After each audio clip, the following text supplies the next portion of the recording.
Hi friends, welcome back. సాధారణంగా మనం budget వేసుకునే నెల చివరిలో పర్సులో చిల్లర కూడా మిగలదు. కానీ హాలీవుడ్లో కొంతమంది డైరెక్టర్స్ అయితే ఉంటారు, వాళ్ళ సినిమా తీస్తే బ్యాంకు సర్వర్లు క్రాష్ అయిపోతాయి. ఈరోజు మనం ప్రపంచంలోనే అత్యధిక డబ్బులు సంపాదించిన టాప్ 5 హాలీవుడ్ మూవీస్ గురించి మాట్లాడుకుందాం. ఈ లిస్ట్ చూశాక నాకు వచ్చిన డౌట్ ఏంటంటే, ఇది టాప్ 5 మూవీస్ లిస్టా లేక జేమ్స్ కెమెరాన్ బ్యాంక్ బ్యాలెన్సా స్టేట్మెంటా?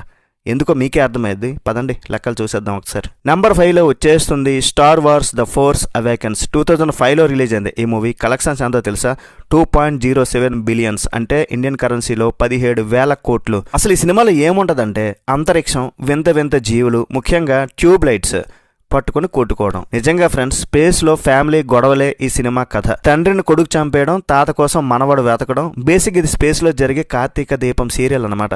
కానీ ఏం చేస్తాం, అమెరికాలో దీనికి ఉన్న క్రేజ్ అలాంటిది. ఆ లైట్ సాబర్ సౌండ్ వినగానే జనాలు థియేటర్ వైపు పరుగులు తీశారు. ఫలితంగా 17,000 కోట్లు వేసుకున్నారనమాట వాళ్ళు. నెంబర్ 4లో ఉంది టైటానిక్. 1997 కలెక్షన్స్ ఎంత అంటే 2.26 బిలియన్స్, ఇండియన్ కరెన్సీలో 19,000 కోట్లు. ఇది నెంబర్ 4లో ఉంటది. ఇది సినిమా కాదు, ప్రతి ఒక్కరి ఒక ఎమోషన్ అనమాట. ఇది జేమ్స్ కెమెరాన్, గుర్తుపెట్టుకోండి, మళ్ళీ ఈ పేరు మళ్ళీ వస్తుంది. అసలు ఈ సినిమా ఎందుకు అంత హిట్?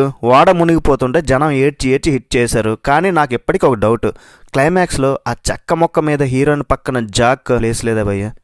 కాస్త సర్దుకుంటే ఇద్దరు బతికేవారు కదా. పాపం జాక్ని చంపేశారు, మనల్ని ఏడిపించారు, మన జేబులో డబ్బులు లాగేశారు. ఒక పక్క షిప్ గోల, లవ్ స్టోరీ, ఇవంతా పక్కన పెడితే ఆ జాక్ గడు ఎప్పుడు ఆ బొమ్మ గీస్తాడా అని దానికోసం వెళ్ళారు రా బాబు. అయినా ఇప్పటికీ హైలైట్స్ ఏంటంటే, ఇది ఇప్పుడో 1997లో వచ్చింది కదా, అప్పుడు టికెట్ ధర ఎంతరా నాయన. ఇప్పటికీ అది ఈ ప్లేస్లో ఉందంటే రియల్లీ గ్రేట్. ఒక గ్రాఫిక్స్ లేవు, ఏలియన్స్ లేరు, కేవలం ఓడ ఒక ప్రేమ కథ. అయినా సరే బాక్స్ ఆఫీస్ అయితే బద్దలైపోయింది. నంబర్ 3లో Avatar the Way of Water. మళ్ళీ వచ్చాడ్రా బాబు ఇదే ప్లేస్కి. నంబర్ 3 ప్లేస్లో ఉంది ఇది. డైరెక్టర్ మరెవరో కాదు, మన పాత మిత్రుడు జేమ్స్ కెమెరాన్. కలెక్షన్స్ ఎంత అంటే 2.32 బిలియన్స్, అంటే ఇండియన్ కరెన్సీలో 19,500 కోట్లు అనమాట. మొదటి పార్ట్ వచ్చిన 13 ఏళ్ల తర్వాత ఈ సినిమా వచ్చింది. అందరూ ఏమన్నారు, ఎవడు చూస్తాడులే, లేట్ అయిపోయింది అన్నారు. కానీ కెమెరాన్ ఏం చేశాడు, జనాల్ని నీళ్ళలో ముంచేశాడు. విజువల్స్ ఎంత బాగుంటాయంటే సినిమా చూస్తున్నంతసేపు మనకి ఆ నీళ్లు తాగాలనిపిస్తుంది. కానీ చాలామందికి డ్రామా ఎక్కువైంది, యాక్షన్ తక్కువైపోయింది, ఏవో విమర్శలు వచ్చాయి, బోరింగ్ అనిపించింది చాలామందికి. అనిపించినా సరే ఆ విజువల్స్ కోసం పెట్టేయొచ్చు అబ్బా డబ్బులు. 3 గంటల సినిమా, స్టోరీ సింపులే, మా జోలికి రావద్దు, వస్తే కొడతాం అంతే. కానీ ఆ చేపలు, ఆ తిమింగలాలు, ఆ నీలిరంగు మనుషులను చూడడానికే జగం ఎగబడిపోయారు. ఫలితంగా బాక్స్ ఆఫీస్ మరోసారి షేక్ అయిపోయింది. Number 2 Avengers End Game. 2019లో వచ్చింది. ఇది కలెక్షన్స్ ఎంత అంటే 2.79 బిలియన్, ఇండియన్ కరెన్సీలో 23,000 కోట్లు. ఒక్క జేమ్స్ కెమెరాన్ కానీ కొట్టడానికి హాలీవుడ్లో ఉన్న హీరోలందరూ కలిసి రావాల్సి వచ్చింది. Iron man, Thor, captain America, Hulk, ఇలా అందరూ కలిస్తే కానీ రికార్డ్ అయితే రాలేదు. థానోస్ చిటికేస్తే సగం మంది జనం పోయారు. కానీ మార్వెల్ వాళ్ళు చిటికేస్తే మన పర్సులో డబ్బులనే పోయాయి. ముఖ్యంగా క్లైమాక్స్లో ఐ యామ్ ఐరన్ మ్యాన్ అని చెప్పినప్పుడు థియేటర్లో అరుపులు మామూలుగా లేవు.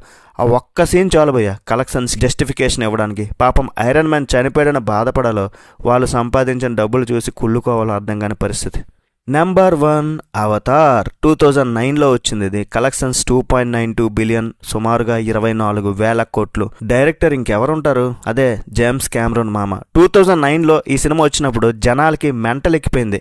అప్పటిదాకా 3D అంటే ఏమో తెలియదు, కళ్ళజోడు పెట్టుకుని చూడడం అదే ఫస్ట్ టైం చాలా మందికి. నాకు తెలిసి ఒక కొత్త గ్రహం, తోకలున్న మనుషులు, ఎగిరే పక్షులు, అబ్బబ్బా. దీని కలెక్షన్స్ 2.92 బిలియన్ డాలర్స్ అంటే మామూలు విషయం కాదు. దీన్ని బట్టి మనం ఏం అర్థం అవుతుంది, టాప్ 4లో 3 సినిమాలు జేమ్స్ కెమెరాన్వే. అంటే ప్రపంచంలో ఉన్న డబ్బులన్నీ ఆయనే లాగేసుకున్నాడు అనమాట. మిగతా డైరెక్టర్లందరూ కూర్చుని 7 మొహాలు పెట్టుకోవాల్సిందే. ఫ్రెండ్స్, ఇవి టాప్ 5 సినిమాలు. నెక్స్ట్ మరి అవతార్ 3 వస్తుంది. మరి అవతార్ ముందున్న టార్గెట్ ఏంటంటే అవెంజర్స్ ఎండ్ గేమ్ని అయితే కొట్టాలి. మరి కొట్టగలదా లేదా, 3 బిలియన్ మార్క్ దాటుతుందా లేదా గెస్ట్ చేయండి. చాలా బెట్టింగ్స్ కూడా బయట చాలా జరుగుతున్నాయంట. మీరు టికెట్ బుక్ చేశారా లేదా? అలాగే కొత్త అవెంజర్స్ సినిమాలు కూడా వస్తున్నాయి. ఈ లిస్టు మారొచ్చు, ఫ్యూచర్లో మారిపోయే ఛాన్స్ కూడా ఉంది. కొత్త రికార్డులు వస్తాయి, కానీ టికెట్ రేట్లు చూస్తుంటే నెక్స్ట్ సినిమాకి మన కిడ్నీలు అమ్ముకోవాల్సి వస్తుంది ఏమని అనిపిస్తుంది. మీకు 5 సినిమాల్లో ఏది ఇష్టం, ఏ సినిమాకి మీరు డబ్బులు తగలేశారు, కింద కామెంట్ చేయండి. ఈ వీడియో నచ్చితే ఒక లైక్, మీ ఫ్రెండ్స్కి షేర్ చేయండి, ఎందుకంటే వాళ్ళు కూడా తెలుసుకోవాలి కదా మన డబ్బులు ఎక్కడికి పోతున్నాయో. నెక్స్ట్ వీడియో మళ్ళీ కలుద్దాం గైస్. బై బాయ్, జై హింద్.